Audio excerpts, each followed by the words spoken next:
کوئی کام مت کیجیے، کسی کی باتوں میں مت آئیے، سپریم کورٹ ویب سائٹ اور یوٹیوب چینل پر جائیے اور کوئی ایک سماعت جو لائیو نشر کی گئی ہے وہ چیف جسٹس قاضی فائز عیسیٰ کے بینچ سے ہوتی ہے، اس کا کوئی ایک حصہ دیکھ لیجئے، آپ کو اس میں بھی چیف جسٹس قاضی فائز عیسیٰ کے جو کنٹراڈکٹری کنڈکٹ ہے، ان کے جو سٹیٹمنٹ ہیں، ان کی جو ججمنٹس اور آبزرویشنز ہیں، ان سے یہ ساری چیزیں، یہ سارے جوابات مل جائیں گے۔ اور دوسرا، غیر ضروری طور پر اس جو اختلافی نوٹ ہے اس میں ہائی لائٹ کیا گیا ہے کہ ایسی جج صاحبہ کو جو اس وقت بیرون ملک ہیں اور جو پریکٹس اینڈ پروسیجر ایکٹ کے تحت بھی جو ایک فل کورٹ تھا تب سے لے کر مخصوص نشستوں کے کیس میں چیف جسٹس قاضی فائز عیسیٰ سے ان کی نہیں بنتی، ہر فیصلہ وہ چیف جسٹس قاضی فائز عیسیٰ کہ بظاہر جو وہ چاہ رہے ہوتے ہیں اپنی خوشنودی کے لیے، کسی کو خوش کرنے کے لیے، چیف جسٹس قاضی فائز عیسیٰ، تو جسٹس عائشہ ملک ان کا ساتھ نہیں دیتی۔ سپریم کورٹ آف پاکستان کی جو خاتون جج ہیں، بڑی زبردست جج ہیں، ان کا جو کانسٹیٹیوشنل میٹرز پہ جو گرپ ہے اور اس حوالے سے ان کے جو سوالات ہیں وہ بڑے زبردست ہوتے ہیں، اور جو سوال انہوں نے پریکٹس اینڈ پروسیجر ایکٹ کے تحت جو فل کورٹ بنا تھا اس میں اٹھایا تھا، جس پر انہیں تحقیق کا نشانہ تب بنایا گیا تھا، وہی سوال سب سے ریلیونٹ ہو چکا ہے، اور ممکنہ طور پر وفاقی حکومت جو ہے وہ اس حوالے سے ترمیم بھی اسی پر کرنے جا رہی ہے، وہ آگے چل کے بتاتا ہوں۔ مگر ان کے بارے میں بھی لکھا گیا کہ جسٹس عائشہ ملک جو ہیں وہ اس وقت ملک سے باہر ہیں اور وہ ایک ہفتے کے اندر اندر واپس آ سکتی ہیں اگر ریویو نظر ثانی درخواست مقرر کر دی جائے، تو جو کہ غیر ضروری اقدام تھا۔ بہرحال اب اپنے اصل موضوع کی جانب واپس آتے ہیں۔ جو چیف جسٹس قاضی فائز عیسیٰ کا ایک اختلافی نوٹ ہے، اس کا پیراگراف نمبر 8 ہے، جس میں لکھا ہوا ہے کہ جناب جو سی پی نمبر 2/2022 23 جون 2022 کو ایک فیصلہ سپریم کورٹ آف پاکستان نے دیا، جو کہ جس کا ڈیٹیل ججمنٹ جو ہے وہ 17 مئی 2022 کو جاری ہوا، اور کہا گیا چیف جسٹس کی جانب سے کہ یہ جو پیٹیشن تھی یہ سنی گئی تھی 5 ججز کی جانب سے، اور جو میجورٹی تھی وہ 3 ججز کی تھی، مائنورٹی 2 ججز کی تھی۔ پھر وہ لکھتے ہیں کہ جو جسٹس منیب اختر ہیں وہ میجورٹی ججمنٹ لکھنے والے جج ہیں، اور جسٹس جمال خان مندوخیل جو ہیں وہ مائنورٹی ججمنٹ لکھنے والے جج ہیں، تو باقی تمام ججز ریٹائر ہو چکے ہیں۔ میجورٹی جج جو ہے، میجورٹی اتھر جج جو ہے وہ بھی ہے، مائنورٹی اتھر جج جو ہے وہ بھی شامل ہے۔ تو ہم ایسا کرتے ہیں کہ ہم 3 مزید ججز، جسٹس منصور علی شاہ، جسٹس یحییٰ افریدی اور justice Amin Uddin Khan,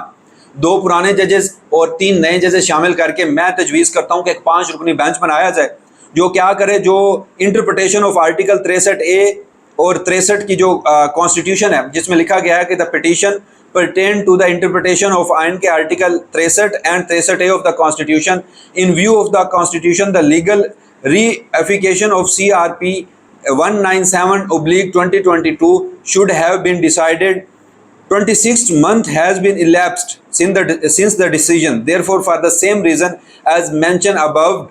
and considering the both said 2 judges are available, it should be fixed for hearing in the next 10 days before the bench, which would be added Honorable Justice Syed Mansoor Ali Shah. Chief justice قاضی فائز عیسیٰ یہاں پر کہہ رہے ہیں کہ آئین کے article 63A سے متعلق supreme court of Pakistan کا جو فیصلہ تھا، اس فیصلے کے اوپر نظر ثانی کی جو درخواست تھی وہ جسٹس منصور علی شاہ کی سربراہی میں 5 رکنی بینچ اگلے 10 دن کے اندر سنے، جس پر جسٹس منصور علی شاہ اور جسٹس منیب اختر نے انکار کیا، اور انہوں نے کہا کہ یہ معاملہ بھی جو ہے یہ بھی گرمیوں کی چھٹیوں کے بعد سنا جانا ہے۔ اب آئین کے آرٹیکل 63A کی تشریح کی ضرورت کیوں پیش آئی نظر ثانی کی؟ سپریم کورٹ نے اس وقت فیصلہ دیا تھا،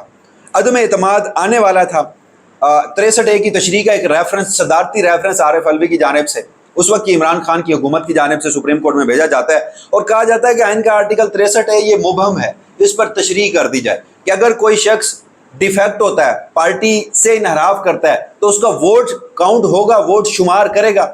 اب جو آئین کا آرٹیکل 63 اور 63A ہے، اس میں جو ووٹنگ کا ذکر ہے وہ 3 سے 4 موقعوں پر ہے، وزیر اعظم کے انتخاب پر، وزیر اعظم کے خلاف عدم اعتماد پر، بجٹ پر جو منی بل پیش کیا جاتا ہے، اور کانسٹیٹیوشنل امینڈمنٹ، 4 چیزیں اس میں ہیں۔ سپریم کورٹ نے یہ تشریح کی، یہ فیصلہ دیا کہ ہر سیاسی جماعت ایک پارلیمانی جماعت کی صورت میں اسمبلی میں موجود ہوتی ہے، پھر اس پارلیمانی جماعت کا ایک پارلیمانی لیڈر ہوتا ہے۔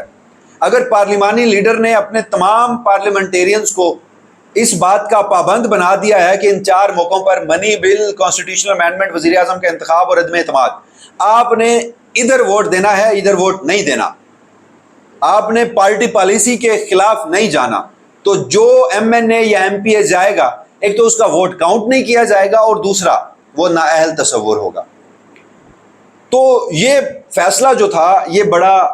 خطرناک تھا، اس وقت پی ڈی ایم حکومت کے لیے خطرناک ثابت ہوا، کیونکہ جب یہ فیصلہ آیا اس وقت تک پاکستان تحریک انصاف کے 20 لوگ توڑے جا چکے تھے، اور پنجاب میں انہوں نے حمزہ شہباز کو ووٹ کر رکھا تھا، اور یوں حمزہ شہباز پنجاب میں عدم اعتماد کی جو کارروائی تھی جو اس وقت سردار عثمان گزار صاحب تھے ان کے خلاف کامیاب ہوئی، حمزہ شہباز صاحب وزیر اعلیٰ پنجاب بن گئے، سپریم کورٹ کا فیصلہ آیا، الیکشن کمیشن کو چاہتے نہ چاہتے ان 20 لوگوں کو کیا کرنا پڑا، ڈیفیکشن کلاز لگا کر نائل کرنا پڑا۔ جب وہ نائل ہوئے، حمزہ شہباز کی حکومت گئی، 22 جولائی 2022 کو انتخابات ہوئے تھے اس وقت پنجاب میں، اور عمران خان کی جو جماعت ہے وہ 20 میں سے غالباً 17 یا 16 نشستیں حاصل کرنے میں کامیاب ہوئی، جس کے بعد پھر ہم نے دیکھا کہ پرویز الہی پنجاب کے وزیر اعلیٰ بنے۔ تب سے ایک ریویو پینڈنگ ہے سپریم کورٹ میں اس 63A کی ججمنٹ کا، نہیں لگایا گیا۔ چیف جسٹس قاضی فائز عیسیٰ نے پچھلے 10 مہینے بیٹھ کر چیف جسٹس کے آفس میں اس ریویو کا ذکر تک نہیں کیا، مگر جب یہ مخصوص نشستیں پاکستان تحریک انصاف کو جاتی دیکھی تو ممکنہ طور پر ایک پاسبلٹی یہ بھی ہو سکتی ہے کہ اگر یہ مخصوص نشستیں پاکستان تحریک انصاف کو بھی دے دی جائیں، ساتھ اس پر ریویو لگا دیا جائے، بینچ بیٹھ کر اس ریویو کو اڑا دے،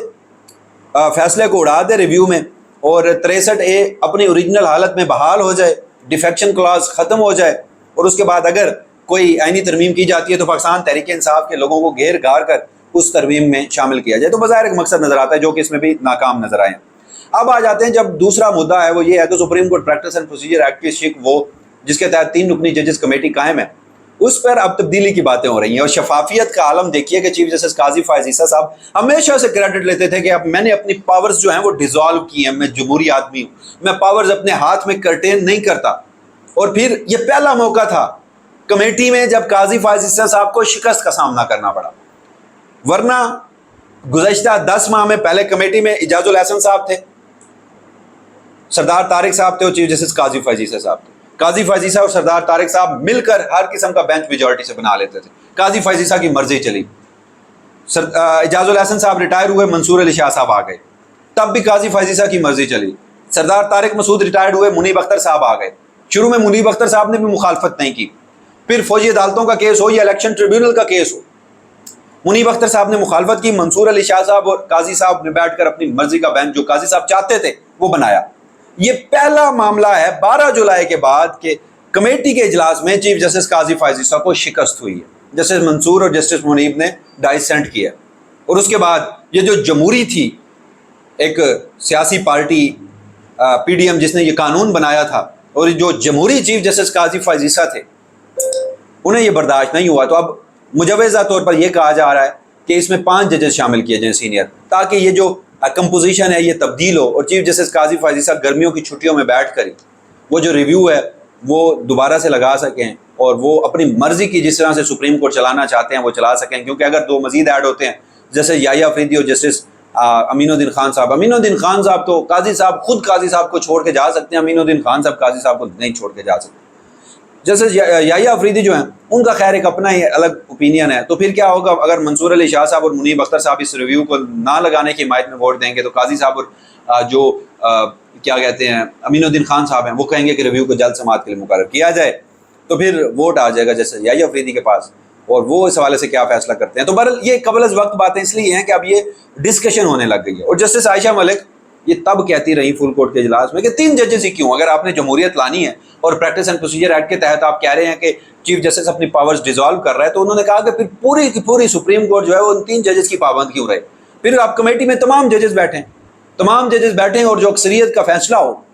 وہ مانا جائے، اس حوالے سے بینچز کی تشکیل کی جائے۔ تو تب جسٹس عائشہ ملک نے جو سوالات اٹھائے تھے اب اس پر مجوزہ ترمیم کے حوالے سے باتیں ہو رہی ہیں، تو یہ تمام تر صورتحال ہے۔ اب دیکھتے ہیں کہ 2/3 اکثریت حاصل کرنے کے لیے یا پھر ایکسٹینشن حاصل کرنے کے لیے کس حد تک کوشش کرنی پڑتی ہے، مگر جو ناکامیوں کا موسم ہے وہ ٹلنے کا نام فی الحال تو وہ نہیں لے رہا۔ اس حوالے سے جو بھی فردر ڈیولپمنٹ ہوں گی وسیم ملک اپنے اس پلیٹ فارم سے آپ کو آگاہ رکھے گا۔ تب تک کے لیے مجھے دیجیے گا اجازت، اللہ نے کے بعد۔